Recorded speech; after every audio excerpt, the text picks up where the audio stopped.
নমস্কার বন্ধুরা, river fishing Murshidabad চ্যানেলের পক্ষ থেকে সকলকে আন্তরিক শ্রদ্ধা শুভেচ্ছা নমস্কার এবং প্রত্যেক গুরুজনদেরকে প্রণাম।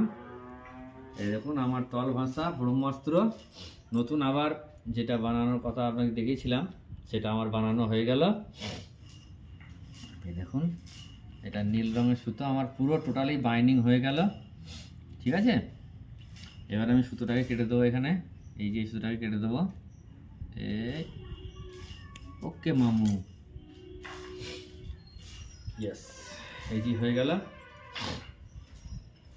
এখানে একটা ওয়েট থাকবে, ঠিক এই লেভেলে ভাঁজবে, এই লেভেলে ভাঁজবে, এতটা উঁচুতে ভাঁজবে। যেটা বলতে এই আমার এই ভাঁজবে, এতটা ভাঁজবে বড় তলা থেকে। টাও টাও টাও টাও টাও টাও। আর এগুলো সব কাঁটাগুলো এইভাবে সব কাঁটাগুলো কিন্তু ঢুকে যাবে এইভাবে, সব কাঁটা ঢুকে যাবে। বড় বড় কাঁটা দিয়েছি, কাতলাও খেছে আমি দেখেছি। তো এবার কাতলা, রুই, মৃগেল এবার যে খাবে কোনো চাপ নেই, বড় কাঁটা দেওয়া হয়ে গেছে। আর ঠিক এই কাঁটা আমি ভরছি, দেখুন শার্ট করে বেরিয়ে পালিয়ে আসছে।